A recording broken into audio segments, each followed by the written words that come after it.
Yes, if I'm not dreaming, I think we have beaten Elden Ring. And I think it happened yesterday? Yeah. Uh-huh. It did.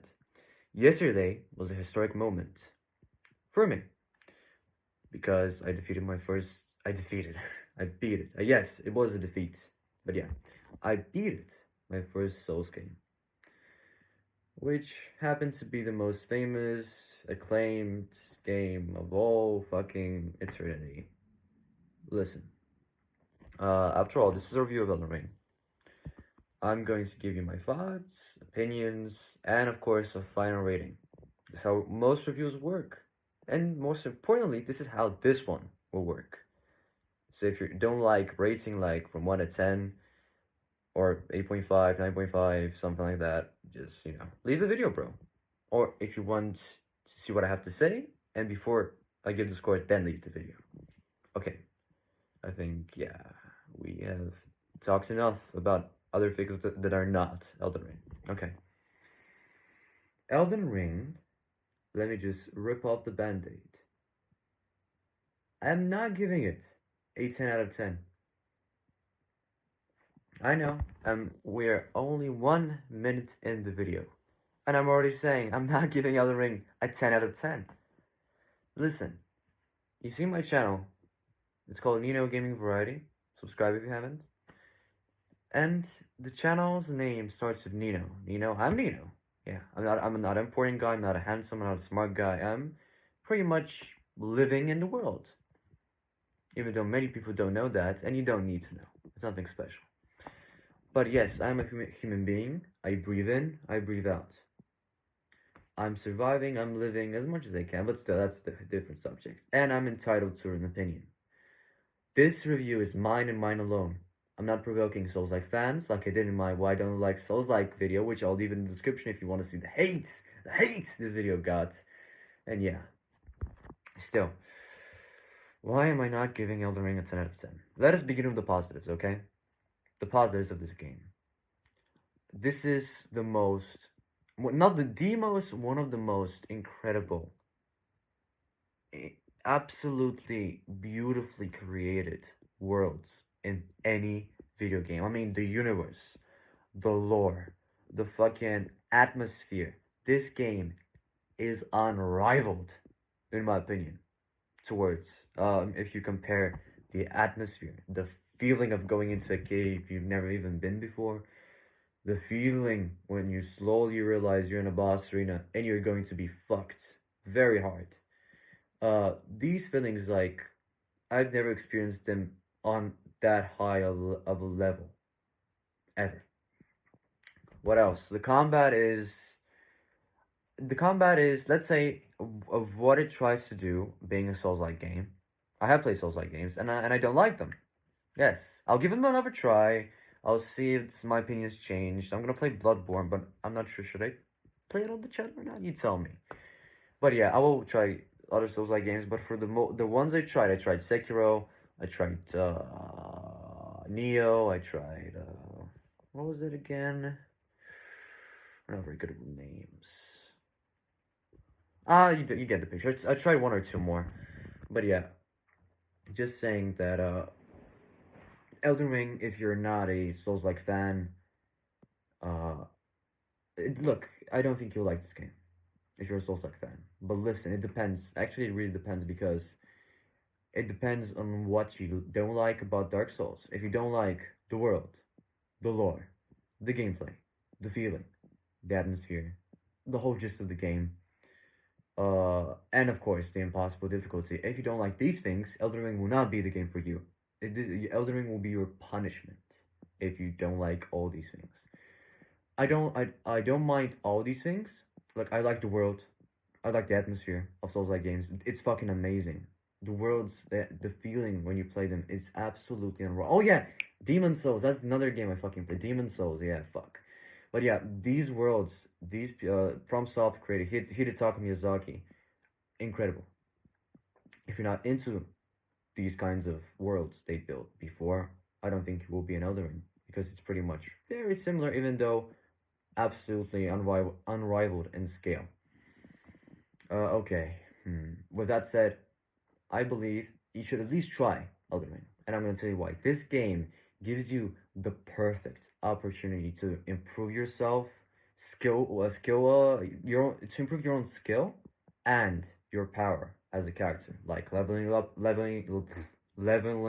and grinding. So basically, if you're stuck in a boss, you don't need to pound your head against the fucking wall. I did many times, I mean, because I'm a moron. But yeah, you have the choice to get out of the boss area, do other side things, explore the world. This world is amazing.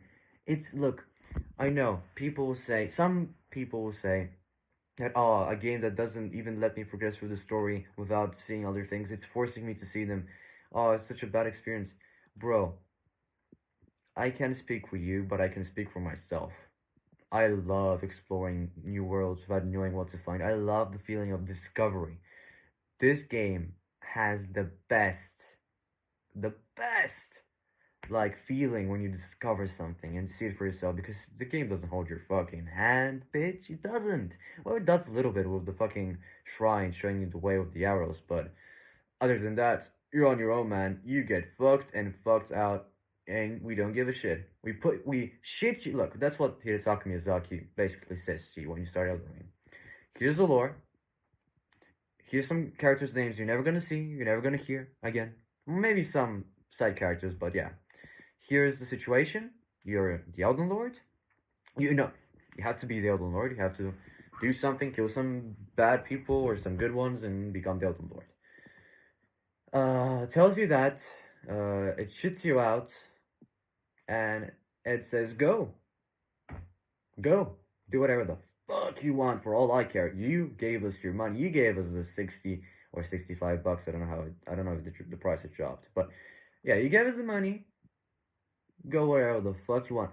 For all I care, you can wipe your fucking ass with this game. Because why? I don't care, because you gave us your fucking money, and we will most definitely appreciate that. But yeah, it literally says go. Go, do what you want. Fight story bosses. Hell, listen, guys. Most of the bosses in this game, the non-canonical ones, the ones that were not included in the main story, are one of the best ones in the game. I shit you not. They have more attention than some main bosses, and I've researched which are the main ones and which are not. What are not, but there's so many things you can see, explore. The best things in this game are hidden from you, and you need to find them, explore them. And yeah, that's my advice to you. If you're playing Elden Ring for a linear experience that you can just beeline the whole fucking story, go barging straight through, you're not gonna do that. You're not gonna do that. You're gonna get fucked like I did, thinking, oh, Margaret? Margaret. Come on, Margaret. First boss, Margaret. What a silly, bitchy, girly name.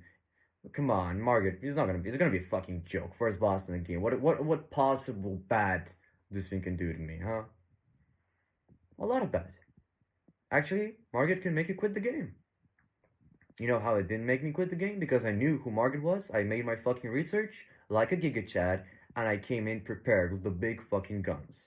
I grinded for hours, hours and hours and hours and hours. Came against Margaret, one shot at it, cleared the way, bitch. Godric or Godfrey, whatever the fuck his name is. Bring him up. Bring him next. It's literally this. There's DS, of course. There's some bosses that you have a hard fucking time beating them without grinding. Of course, you must grind. This game encourages you to grind. There's some spots in the game, I shit you not. There's some ball, and Kiglit, I think was the name of the area. It was basically a recreation of hell. You go there. There's some kind of a church or tower thingy. You go near it, and and then you slide down the path that it shows you. And if you slide down the path behind you, all of a sudden it's gonna appear a massive fucking ball, and it's gonna try to pummel you, and you need to dodge at the right time. I know it sounds complicated, but it's actually fucking easy. It's easy. It is easy, believe me. And if you dodge it, it falls down, and when it falls down, it gives you souls. How many? 10,000 souls. 10,000 souls. Do you know how many levels you can do early game like this? It's a joke. It's fucking broken. Um, There's some area in Magwin, I think, Magwin Palace. You can go there, and there's a fucking bird, a fucking stupid bird. If you shoot it with the crossbow or arrow or something, or throw a rock, for all I care, if it connects, and even if the damage is one, it will react to you. It'll try to attack you, but man, you're at the highest peak of the ledge. She cannot reach you. Chickens cannot fly. Sorry, it tries, but it didn't reach you. It won't reach. It falls down the cliff and it gives you, yet again, 10,000 souls. How about that? All of a sudden, you've been playing this game for 130 hours, 75% of it being grinding, and 15% exploring the world and other shit. But yeah, that was my experience of this game. So my criticisms are starting to come. The world is amazing. The gameplay, fantastic, even though clunky in sections. There's some boss where you fight the camera, you don't fight the boss, like the fucking fire giant. It was a pain in the dick. But anyway, the boss design was amazing. The story, let me talk about the story. Why the story is the main thing why I'm not giving this game a 10 out of 10. The story is non-existent. Mostly non-existent. The story gives you the lore, gives you the characters, gives you a goal. Like I can save a handful of cutscenes, like 3 or 4, like big ones. I wasn't disappointed because I was expecting it, but I knew coming to this game the story wouldn't be much. And if it isn't much, it ain't a 10. It ain't a 10. Listen, unlike many goblin gamers, which I'm one of you. I'm not calling you goblin and I'm all I have a job, I have a family, I have a fucking future. No. I'm a fuck up. Just like you probably are. But yeah, not judging. Even if you're not welcome. If you're a fucking GigaChat businessman, come to my channel. I don't judge people. But yeah.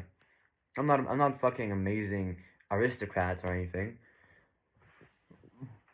But yeah. That's all I'm saying, guys. Elden Ring is a masterpiece of a game. I know I've complained about a lot of things, but the world they created, the atmosphere you see, is fantastic. And yes, the story is pretty much non-existent. The characters are not that memorable. They're let's just be honest, they're not memorable at all. Um, the ending was a bit disappointing because I was expecting some big spectacle. All I got is a boss with 2 phases, which I've seen millions of times in the game. But yeah, all in all, I think Elden Ring is a triumph for gaming. I think it's a necessary step forward in games to progress. I think holding your hand experiences are getting hated and more and are getting more intolerable for many people. Uh, Look, I don't mind them. I grew up playing hand holding games. I love them. I still love them. I love Horizon Forbidden West. Horizon Forbidden West is a fucking great game, and then the reviews coming in after I finish it too. So stay tuned to that. Um, I don't care if the main protagonist tells me, oh, maybe I should grab the ledge, or maybe I should just kick the robot in the face, or do that, or do this. I don't mind it. If it says follow a path with the fucking purple signs and steps, I don't care. I love Assassin's Creed Valhalla. I love most of Assassin's Creed games, even Odyssey. Even fucking Odyssey. I think Odyssey was a fucking amazing game. And Origins, and all of the. I love Far Cry. I didn't like Far Cry 6 that much because I was a bit disappointed. But we're not talking about Far Cry 6. I love most of the Far Cry games. I love open world games. And Elden Ring just perfected and improved and revolutionized that formula. You may think these words are, yeah, everybody's fucking saying this. Well, yeah, you're just a fuck up. You're just a nobody. Why should I listen to you? I can listen to IGN, I can listen to GameSpot saying the other things. Well, listen, most reviewers are playing like IGN are one of the biggest gaming outlets out there. There's no point in arguing. They are. You may hate them or not, but they're fucking big. They're premium, and they get a lot of shit. But yeah, it doesn't matter. They're the big boys. They're the big boys. Still, what I'm trying to say is they're racing games. They're puzzle games. They're open world games. They're action adventure games. They're story based games. They're fucking battle royales, which I hate. There's so many different games in our world, guys. And there's many people who prefer different games than others. I know it's hard to believe, but many people have different opinions. Okay? So look, IGN hire, let's say The new Forza Horizon game, Forza Horizon 6, 7, 5, 11, 15, 500, 666, I don't give a shit. But look, let's say the new Forza Horizon game, Forza Motorsport, Forza fucking Gran Turismo, fucking bubbly brum brum car games. A fan of racing games would naturally review one of those, right? Right? It's only natural. Well, a guy who likes these games is obviously biased. Obviously biased. He likes this genre. He loves it. Okay, then give me a man who does not like racing games, like me. I think they're the most boring shit ever. Ever. That's my opinion.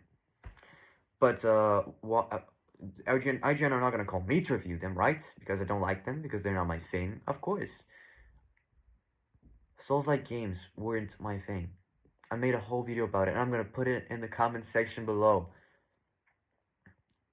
I don't like Souls-like games. I didn't like them. Maybe I will in the future. Opinions change. Believe me, opinions change, and I will give them a try. I have the whole collection of Dark Souls here. I'm gonna try it, believe me. But during the right now recording, I don't like Souls-like games. They're not my thing. I'm not a fan of them. And saying this price for Elden Ring, I think has more weight to somebody who is not that invested or impressed by Dark Souls game than somebody who is a die-hard fan and plays even the indiest possible Souls-like game there's out there, and plays the same Dark Souls game for the umpteenth time. I'm not one of this. I'm not one of these guys. I love video games. I love video games. I play so many great games, and I think video games are the best entertainment medium that we have. I think they're better than movies, better than TV shows. But just saying, guys, it's really preferable. Preference. It's all a preference. And I think my words hold more weight, not because I'm a famous outlet, not because I'm some big shot, but because I'm not into this genre. Because let's face it, it's its own genre by now, Soulsborne games. And saying this price, Elden Ring just signifies how great of a game this is. I played it for 130 hours, and I'm doing a second run, trying to get the platinum trophy. Absolute amazing experience that I think everybody should experience. That's saying from a guy who hates Souls-like games. Elden Ring shocked me. Elden Ring impressed me. And Elden Ring is a great, amazing, fantastic game. But it will not stick with me. You know why? Because the story will not stick with me. The story is pretty much non-existent. The story for me is the second most important thing in the game, and if it lacks it, I think it's there 50%. If the game, look, I played Biomutant for 5 hours. I think Biomutant had one of the most fun gameplays I've ever played in a game. The world was vibrant. It was so addicting to kill little monsters and furries and shit, but the story was dog shit, and I stopped playing it because of the story. These are the two most important aspects. If you fuck one up, I can't finish it, okay? If the story is amazing but the gameplay is intolerably bad, I'm gonna go watch a TV show instead. It's 50-50. And Elden Ring, for the first time, does the gameplay, like, it umps the importance of it 80%, but the 20% is lacking, which is the story. It designifies the story. It makes it less important when the things it gives you are so damn amazing. So with that said, I'm giving Elden Ring a 9.5 out of 10. This is my final rating for this game. And I can bet my left kidney that this game will win Game of the Year. I don't care when... I know the God of War will come. I know some games will come. It's done. Game of the Year will be Elden Ring. Will I vote for it? Fuck no. I'll probably vote for Horizon Forbidden West or God of War because that's right up my alley. I feel comfy playing these games. But when there's quality, you should never forsake it. You should always acknowledge it and accept its importance. With that said, thank you for watching, everybody. Thank you for watching my horribly dirty, greasy, and horrible hair and face. Yeah, thank you. expect Horizon Forbidden West to be finished soon. We're gonna wrap that up. Yakuza 5 is still going, even though I fucked the uploading schedule. Yeah. We got Yakuza 5, we got Horizon Forbidden West, and much more games coming to this channel. Much more reviews. And, actually, gaming discussions. Yeah. We're gonna include those back. I'm gonna give you more talk videos. Like me thinking, talking. The next video I want to talk about Far Cry 6. I will. Next video will be about Far Cry 6, and it's gonna be something new and something that is not a walkthrough. If you want more discussion videos like this, drop a like on the video, subscribe if you haven't already, and most important of all, believe in yourself, stay yourself, and stay safe. Try not to die, okay? If not for you, then for me, okay? You're watching my videos. I need a fucking subscriber. Stay alive, okay? Stay alive. With that said, thank you everybody for watching. It's been a pleasure as always. And yeah, I'll catch you on the next one. Peace.